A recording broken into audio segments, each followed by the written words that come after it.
Hello, welcome back to It's Abundance of Podcast. I'm your host, Addie, and I'm so glad that you're here. My dog is behind me. I think she is. Yeah, there she is. She's just sleeping. Guys, I have an episode for you today. I have a hodgepodge of things to talk about, and I was going to record this yesterday, and thank goodness I didn't, because today is Sunday, and I went to church this morning, and I just was blown away at the message because it hit me so close to home, which is ironic because this is about home. I don't even know where to begin. Where do I even start with this? I have had quite an adventurous week. This last week I was in Canada. I've never been to Canada. I've actually never been outside of the country. This is my first time being outside of the country, which is exciting. And it was so fun. I went to go look at stone quarries, which, if you guys don't know what that is, basically a part of my job is, obviously I do marketing, but we sell natural stone, and we get our natural stone from these stone quarries, and they blow up these places in Canada, and there's all this different type of rock, and it's actually really neat. It's really cool, and it made me see, it's just so fun because when you come from a heart that loves Jesus and from that Christian perspective, it's oh my goodness, even the rocks cry out is what I kept thinking. Just go look at my Instagram and go look at pictures because you'll see it on there. It's just incredible. God is just so cool and so in the details of everything.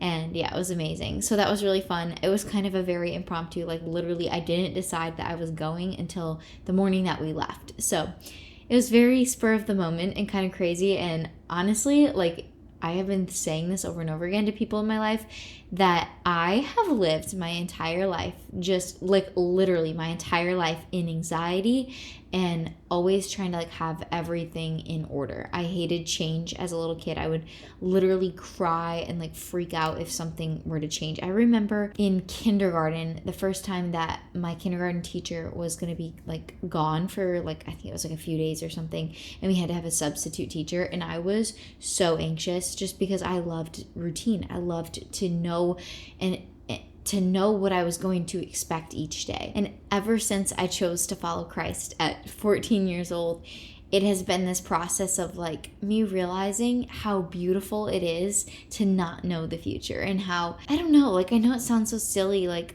all you did was go on a work trip to Canada, but it's I was able to just kind of say yes and pick up and leave. Yes, there were things that made me anxious, and yes, there were things that I didn't like that I didn't have planned, but I said yes to it anyway because I just it's fun. You know what I mean? It's fun to do spontaneous things. And that is one thing that I did want to touch on for this topic. Is I've told you guys about this before, but I'm actually going on my very first mission trip to Costa Rica, San Jose, in December. I leave December 2nd, and I'm going down there with a group of women from Adventures in Mission, and we're going down there. We're hosting a women's retreat for the women that are down there and that have been abused and have passed, maybe have rejected God, and we're just there to show the love of Christ. We're there to listen, we're there to provide, we're there to just open the word and share the good news of the gospel with them. And I am so eager, so excited, nervous, but very excited to do something like this. I've always wanted to do a mission trip, but I think a piece of me was always so anxious about that, and every door had always been shut. And I trust in God's timing, and I trust that He, this is the time that He wants me to go, and it wasn't 2 years ago. But yeah, so I'm doing that in December. And then I also, this is nothing set in stone, but I really want to share it with you guys, is a very personal, but also, it's also for the community also. I have wanted to do Mount Kilimanjaro for the last 2 years, I'd say. If you don't know what Mount Kilimanjaro is, it is the tallest mountain in Africa. And I think it's over 19,000 feet above sea level. And it's I think it's physically challenging, but I think more so it's mentally challenging. There's obviously lots of different climates, and you have to just kind of prepare for it. But I was in contact with somebody through Facebook Messenger about the trip, and I was really excited about it, and we ended up kind of partnering together, and I'm going to be doing content for them, which is exciting. But I was expressing to her hey, yes, I want to do content for you, but also I always approach this with brands. My baseline is faith. It is Jesus Christ that has brought me here. And so everything I do is with this heartbeat of a mission to better serve the kingdom. And so I was just sharing with her my story and how I got involved with the Abundant Co. and like you guys and just the community that has grown over the last like 3.5 years, which is insane. And she was like, it's so funny you say that, because I have wanted to incorporate this into our treks every time. And I guess they have like a church at the bottom of the mountain and a kind of like a Bible study type of group that they're trying to develop, and they really want to incorporate that into like this new brand that they've started. And she asked me to, you know, kind of work out details, and we're still doing that, in order to bring the gospel to the people of Tanzania. I can't remember. I think it's Tanzania, but that might be my American slang showing, so correct me if I'm wrong. But to the people there at the bottom of the mountain, and to bring the gospel to them. And I feel honored, just kind of like that weight, like anytime I'm asked to share the gospel, I feel like that weight of, he bore the cross, which was the greatest, most insane sacrifice ever. The least I can do is tell people about it. But in the same breath, this is such an important thing, and I don't want to mess it up. And I know that I can't, because he's behind it. But I just want, essentially, I just want you guys to be praying about this whole situation. I want you to be praying for not only me, but the people there, and just that his name would be known, and that it would be so evident, and that in all of these different opportunities that have been coming along, that I wouldn't lose sight of what's actually happening here, and the revival that's actually taking place, and the God of the universe that is behind all of it. I think for me, it's really easy to be so excited about what God's doing in my life, and being so excited for these different opportunities to share the gospel, but also like looking at it as like, I get to travel and I get to do all these fun things, and people get to know who I am. And I just don't want it to be about me. I don't want that. And so I just ask that you would pray that my heart would not get lost in pride, but that it would be just rooted in what he wants to do through all of it, if that is clicking at all.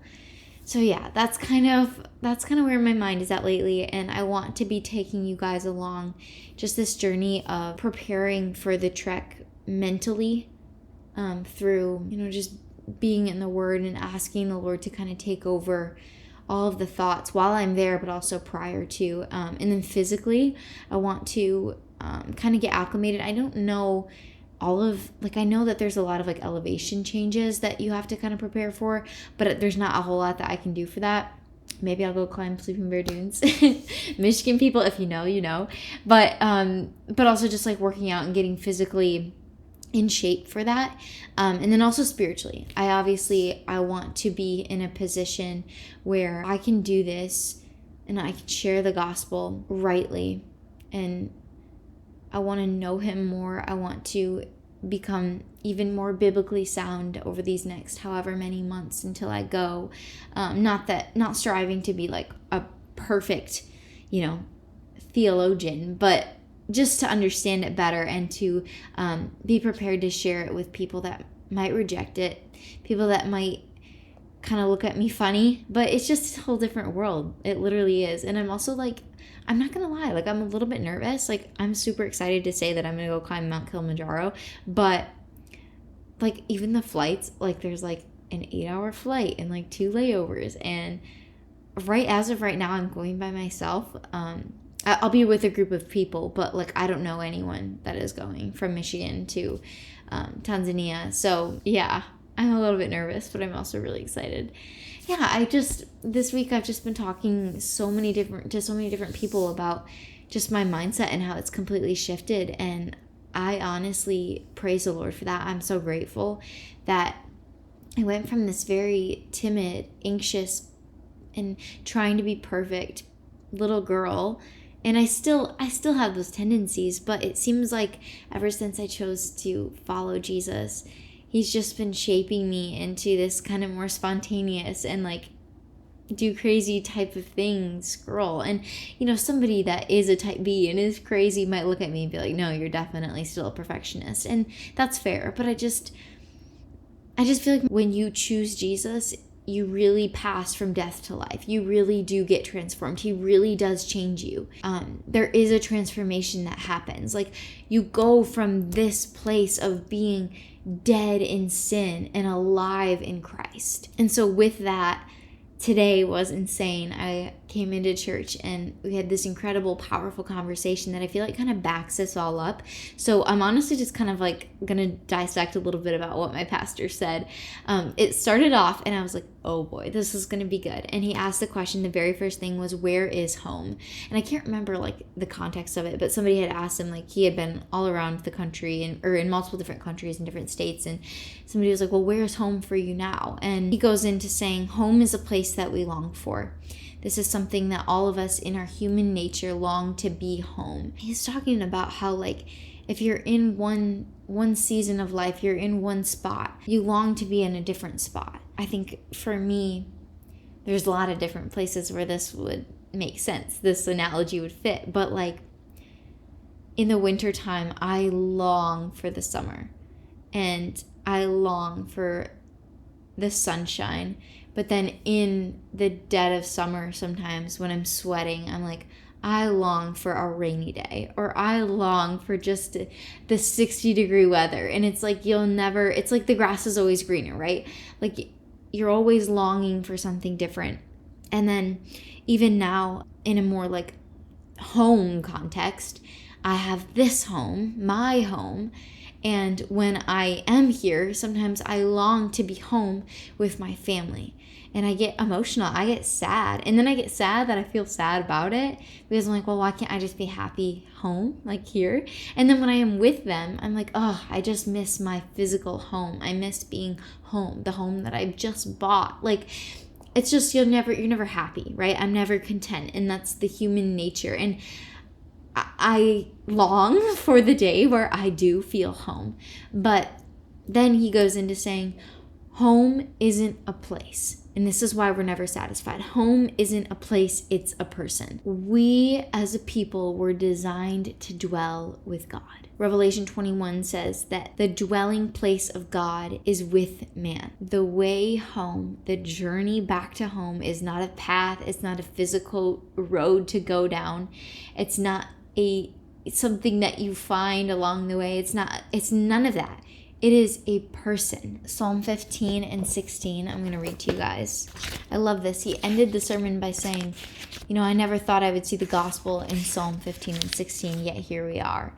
And you'll see as I read. Psalm 15, Lord, who can dwell in your tent? Who can live on your holy mountain?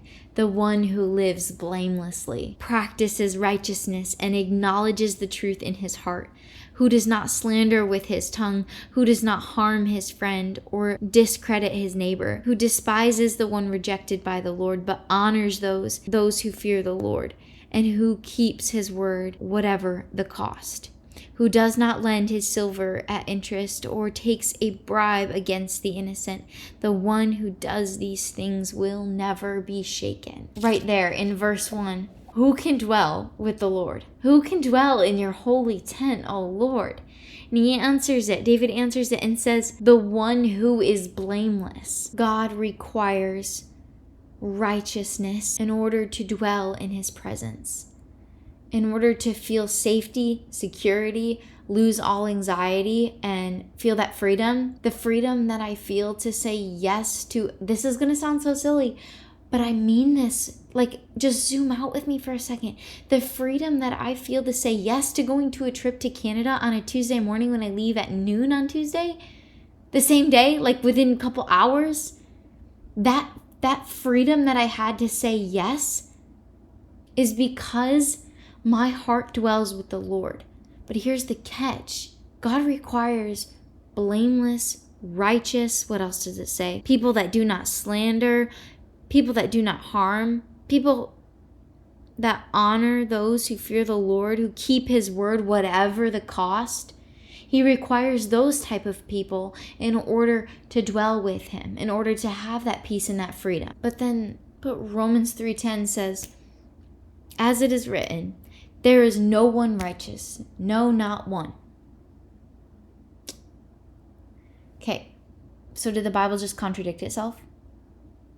If it says there is no one righteous, no, not one, yet God requires righteous people, blameless people in order to dwell with God, and we dwell with God, what? How does that work? How does that even happen? Leviticus 19 says, be holy as I am holy. But there is no one who is righteous. There is no one that is holy like God. We are unrighteous. God requires righteousness, and there's something missing here. Psalm 16 says, protect me, God, for I take refuge in you. I said to the Lord, you are my Lord. I have nothing good besides you.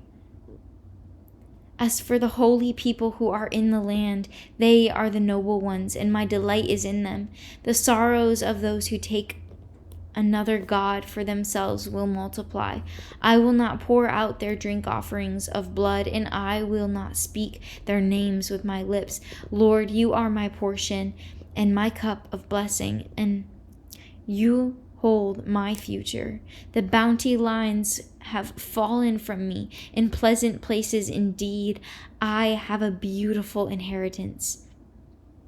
I will bless the Lord who counsels me. Even at night when my thoughts trouble me, I will let the Lord guide me because he is my right hand. I will not be shaken. Therefore my heart is glad and my whole being rejoices. My body also rests securely. For you will not abandon me in Sheol. You will not allow your faithful one to see decay. You reveal the path of life to me. In your presence is abundant joy, and your right hand are eternal pleasures. We are unrighteous, but we have it in our mind that we can develop our own righteousness, our self-righteousness, and that will lead us to joy. That will lead us to happiness. That will lead us to peace, and in order to say yes to crazy things. But it's this hamster wheel, it's this cycle, and we fail, and we strive, and we fail, and we strive, and we fail. And then we come back here and we meet every Monday and we talk about the same thing. There is one thing that can replace this. Because we can be lost in righteousness. We can be like overwhelmed with righteousness, trusting ourselves rather than the righteousness provided through one person. And it's the one that bore the cross, the one that took it all the way up the mount, hung there, bled, and died, rose again. Psalm 16, it says, I have nothing good besides you. Only Jesus gives the righteousness that God requires. So we have that equation, right? That algebraic. We are unrighteous. God requires righteousness. So how do we get there? With Jesus. The only one that is righteous, the only one that is holy. In him, my flesh is secure. You can't get lost in righteousness through Jesus. Jesus is the righteousness. We've been given this gift of righteousness. We've been given that access to freedom, to joy, to surrender, to life abundantly, to joy abundantly, to the overflow of Jesus, to the overflow of God, right? He gave this kind of analogy of like an MC at a concert, right? And he's trying to get backstage, but he doesn't have the pass because he's running late. And he's like, look, like, I'm probably on the flyers, like, you know who I am. I'm the MC. I got to be back there. Like, I got to get in. I don't have the pass, but I got to get in. And the head of and he's like, no, sorry, sir. Like, you can't come back here. And the head of the whole show was like, hey, like, what you doing? Like, why aren't you backstage or whatever? And he's like, I don't have a pass. Like, they're not letting me back there. Like, and he's like, oh, here. And he takes it off his neck. Here it is. The VIP, the access to everything. Go ahead. Go on in. It's yours. The pass that we've been given, it's not our own. It's not our own, but it's access to everything. It's a gift. And he's not going to take it away. He's the producer of the pass. He's the producer of it all. Just make another one. We never have to look over our shoulder. We never have to look at the past. We've been given access to freedom today for eternity. And it will never be shaken. And that's the joy. That's the freedom. That's the abundant life that we have. This body may die, but we get to dwell with him forever because of what Jesus did on the cross. 1 Peter 3:18 says, for Christ also suffered once for sins, the righteousness for the unrighteous, to bring you to God.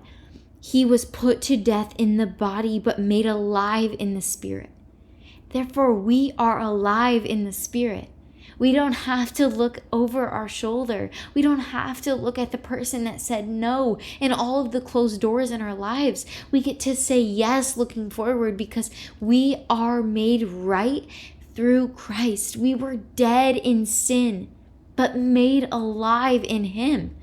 Not by our own works. There was nothing that we could do that would get us access to the dwelling place, to the tent, to the most holy spot with God the Father, except for Him. You're spiraling in self-righteousness because it's not the right righteousness. It's leading you to death. You are dead in sin. But because of the cross, because of the resurrection, you are made alive. Without the resurrection, you guys, none of this works. None of this makes any sense. In fact, why did you even turn this podcast on? The resurrection of Jesus, Jesus' resurrection brings us to a place called home. A home that is not based on circumstances, is not based on a destination, but it's based on a man that loved you more than enough to give his life so that you would dwell forever with the Most High King. If He did it, He can do it for me and He can do it for you. In John 14 it says, because I live, so also do you live. Do you understand that your search for a home, your search for security is leading you to death? Because the only effort, the only horsepower that you have is self-righteousness. And you're dead. Your flesh is dead. But because He rose from the grave, defeating death, so also are you alive, born again, made new, changed from the inside out. A new home. In His presence there is fullness of joy, and there is nothing to compare it to. At your right hand, at His right hand, our pleasure, our joy, our satisfaction, our excitement to do crazy things is forevermore. It's an inheritance. It's not something that we had to do, but it is by faith, through the grace of God, that we get to live in Him forever. An inheritance needs a promiser with something to give.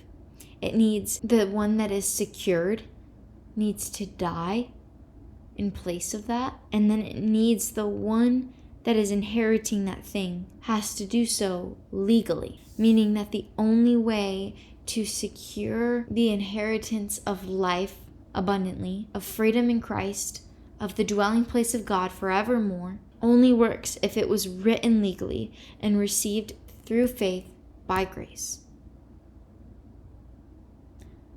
And it was. And it can be for you. Christ alone is the way home. It's the only home that I will ever need.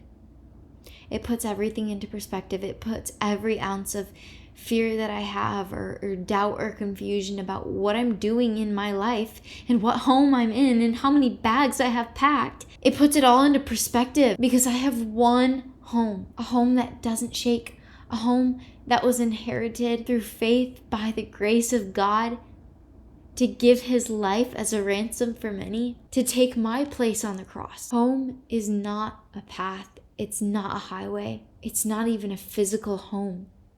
It is the person of Jesus Christ. For Christ also suffered once for sins, the righteous for the unrighteous, to bring you to God. He was put to death in the body, but made alive in the spirit. I just want to leave you with one thing today, and it's going to be kind of an abrupt ending here. Do you want to be alive in Christ? If you're not already, what do you have to do to put away self-righteousness and receive the inheritance of Christ?